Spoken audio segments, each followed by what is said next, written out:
Hey there, John Siddique here from authenticliving.life, and this is meant to be the last in a series of videos that I was going to make during election week, which was last week. But I needed a little rest over the weekend from making videos. I made 8 videos in a row last week, and yeah. And while I've really enjoyed them, I kind of just wanted to kind of have a couple of days just kind of being out and about and not doing very much. So it's really nice to be back. It's Monday, and while I'll begin, I suppose, just by kind of a little bit of reflection on the election thing. This video really is going to look at something else that's kind of obvious because of the election, but I want it to kind of stand on its own a bit more as well, so it's more useful. Although, you know, the videos that we made throughout last week, I'll make a playlist and put all of these together so that you know, they kind of gather together on YouTube. But you know, I hope some of them are kind of useful outside of that context as well, because they're not specifically about that. Like the meditation can be used at any time and in any country that's an election going on in, of course, as well. Apart from a few election references in there, the meditation itself is just kind of worth having a go out on its own. So yeah, so just to kind of round that stuff off, it's June the 12th, 2017. It's a Monday afternoon, and I actually don't believe that the country actually has a government at the moment. I think there's some kind of bardo state going on. It's really worth observing as individuals, you know, as people choosing to kind of live sort of more truly, that the egoic mind will do anything for power, and politics is the best way of kind of seeing that. What we also need to do, of course, is then kind of look at how our own egoic mind will do anything for power over us or over other people at times, and just kind of bring any unconscious patterning about that into awareness. So politics is a really good place to learn about the greater, grosser versions of kind of what goes on in ourselves. Anyway, let's leave that down. There's another thing that is in my mind today. One of the, and perhaps the greatest obstacle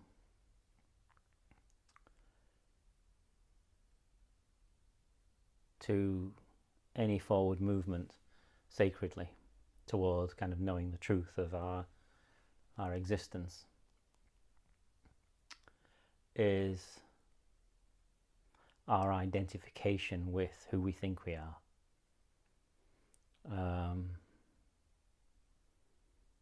Of course, we identify, you know, when the pain body's in action, which, you know, can be kind of any number of percent. You know, it can be very low, it can be somewhere in the middle, you know, 50-60%, and in some cases it can be operating at 80, 90, 95, 99%.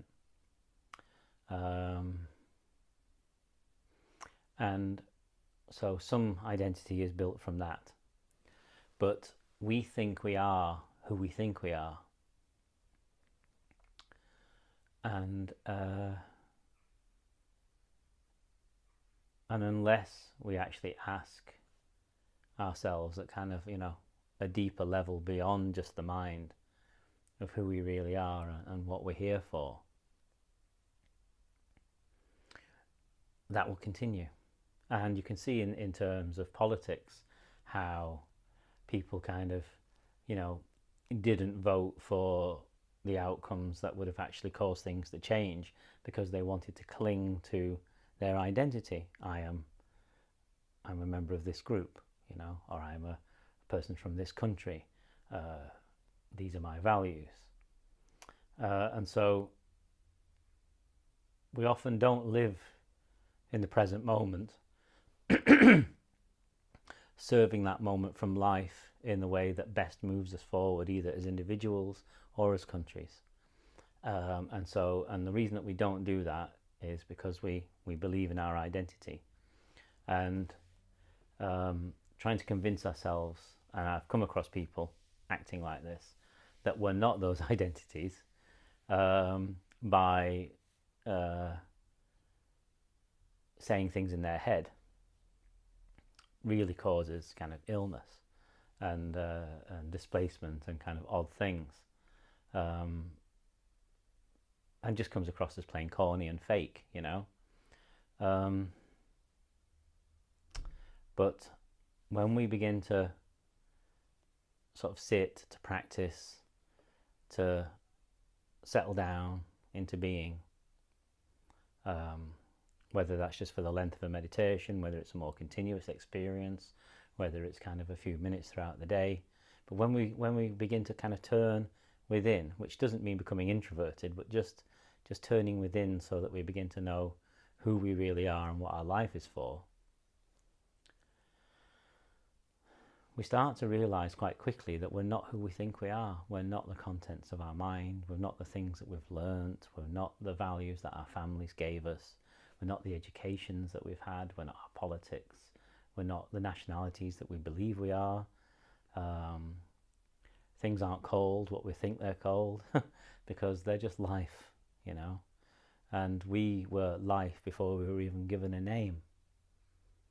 And it's not that we want to get rid of our names, but we need to start understanding that we're not who we think we are in any way.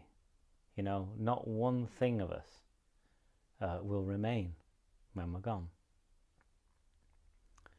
especially the idea of ourselves. And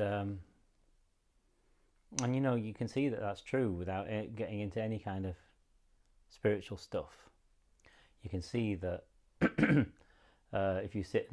if you're having a, you know, sitting with a group of friends and you're talking about somebody who's not there, perhaps a friend who's not there that evening, you will each have a different idea of who that person is.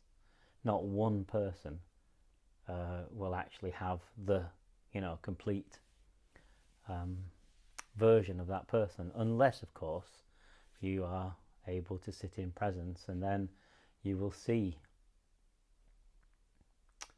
the kind of the core life of the person, the being of them, and then you'll kind of see what's kind of built on top as well, you know. So this week has really had me thinking, or last week rather, has really had me thinking about this, of how we don't change, the world doesn't improve because we're holding on so tightly to our identities, and in its grosser forms, you know, because it wants to prove that it exists. It will do all sorts of crazy things, just like the pain body. It will do crazy things. Identity will do crazy things. For example, if it's rich, if you're a rich person and you're living very strongly through this way of doing things, you might have a lot of buildings with your name on. You know, look at me, I have buildings with my name on.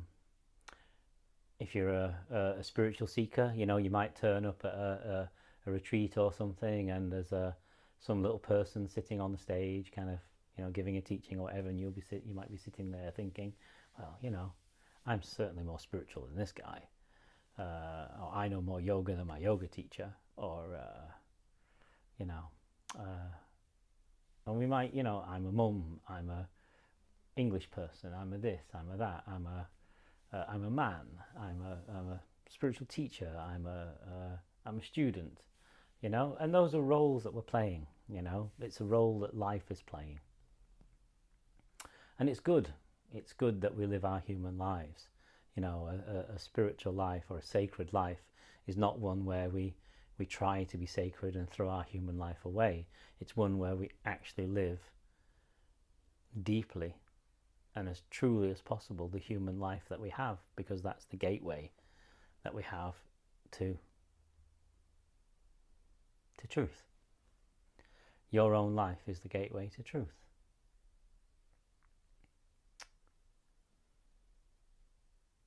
So, you know, it's not, what do they say in Taoism? It's not two, and it's not one either.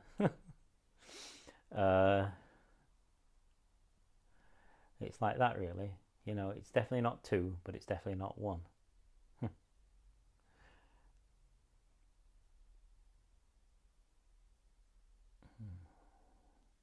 So just, you know, we just live.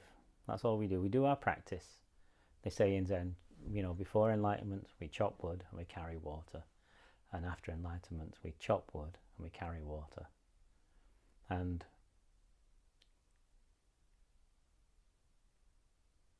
I think the only difference is that we know in the heart of our hearts that we're not who we think we are then, but we realize the kind of the fullness of ourselves. And then you can still play. You can still play in the outward forms, you know. You can still do your job and, you know, raise your family and have a name and enjoy football if you like football or basketball. Although as a I'm going to admit to something here, as a Lakers fan, it's not a thing. It's not a thing anymore. It's not something that's enjoyable. Yeah.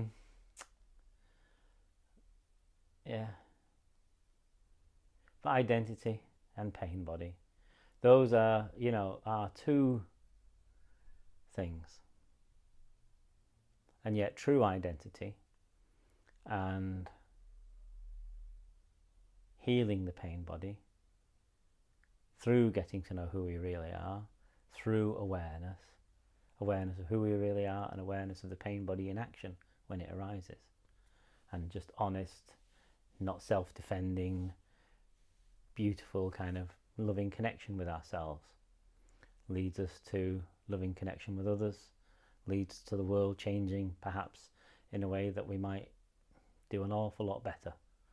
Anyway, as you can see, it's a tired John today, so I'm going to love you and leave you, and I'll probably be returning to a more normal rhythm for me of making videos, which seems to be on average of 1 or 2 a month.